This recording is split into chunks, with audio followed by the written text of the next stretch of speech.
We had a situation above the triangle where we were launching rockets, of course, one of numerous occasions, and a prominent UAP, unidentified aerial phenomena, ends up appearing, and then what happens within minutes following? The Black Hawk helicopter comes right over the mesa, descends over the property, and just hovers right over the south field. Not sure exactly what it is, other than there is obviously an anomaly. There is something in that area, in that region, and in that airspace that causes GPS to malfunction.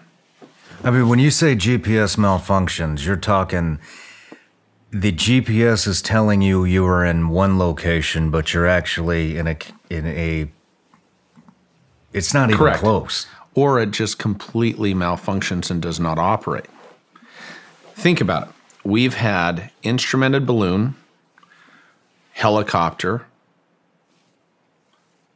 airplane, and advanced rocketry experiments with sensors, along with drones, sophisticated drones, that have all malfunctioned above the triangle in that region of the property.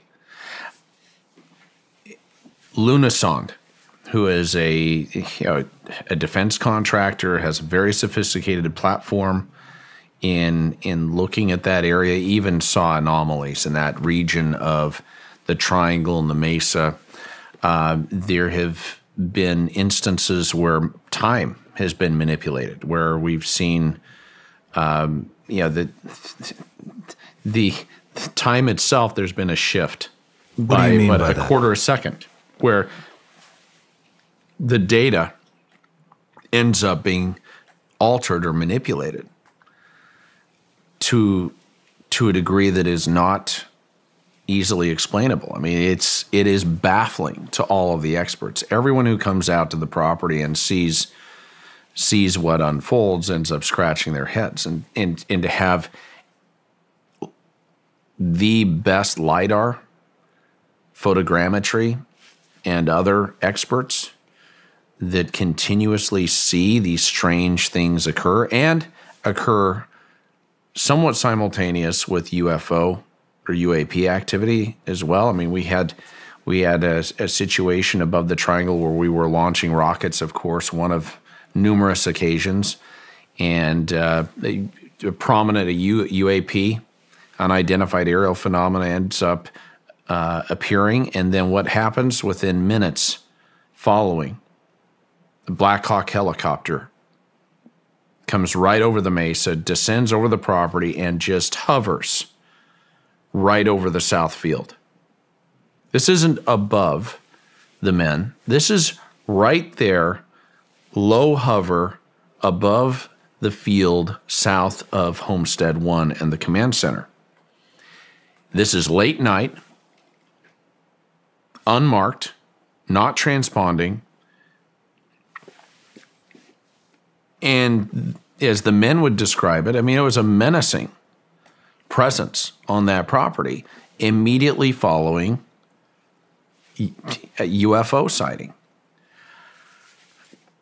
For whatever reason, that region of the property, that region of the triangle, which is not far away from where I saw the UFO, the 40 to 50 foot long gray silverish disc appear and maneuver in extraordinary ways,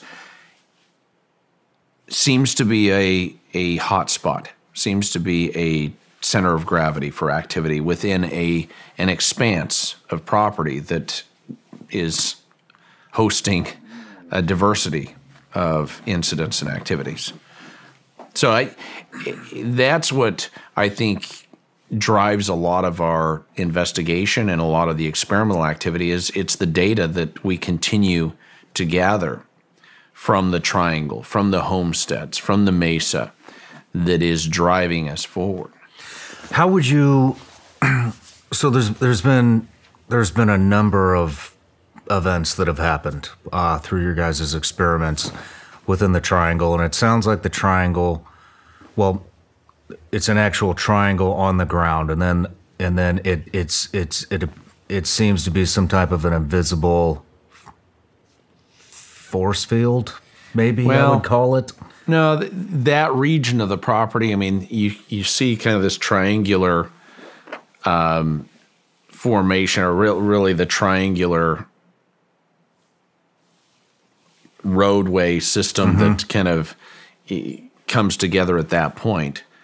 But it does seem to be a focal point there along the Mesa Plateau, and it is a central point as you look at the ranch relative to the, where the command center and Homestead 1 is in relation to the homesteads out on the far west side of the property.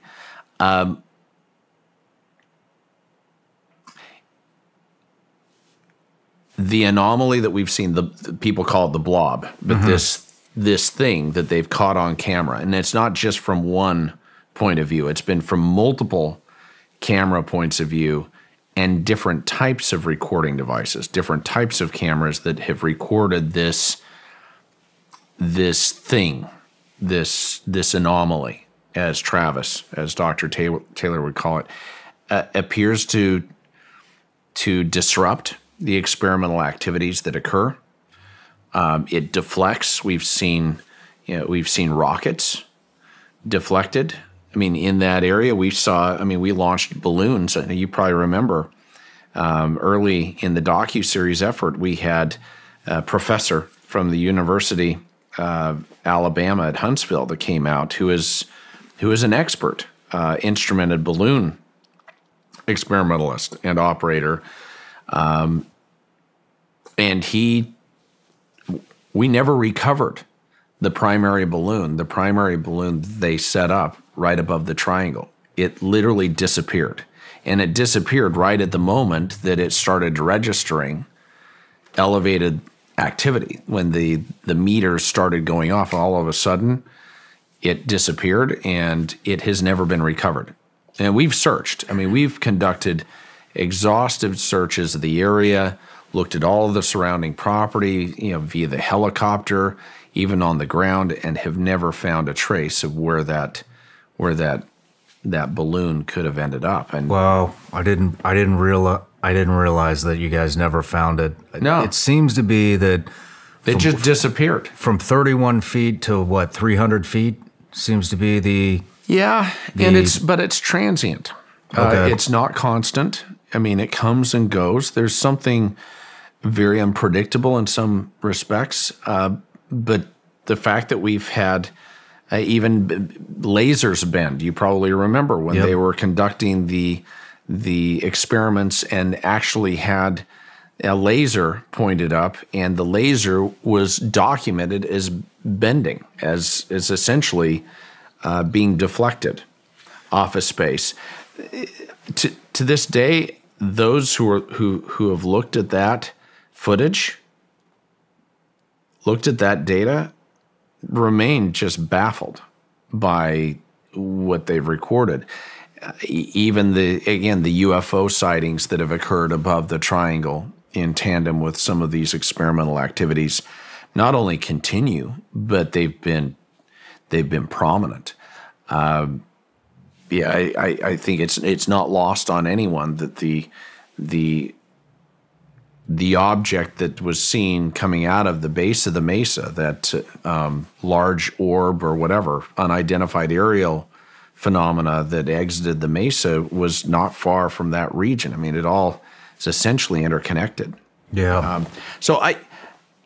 It's an interesting center of gravity for a lot of the phenomena, and that's why we continue to launch rockets and experiments, even focus the helicopter and other craft in that area with the instrumentation, and we'll see what we are able to ultimately uncover. I think taking all of that data cumulatively and having that essentially paint a picture or pull together this grand tapestry that we can then step back from and look at, the patterns.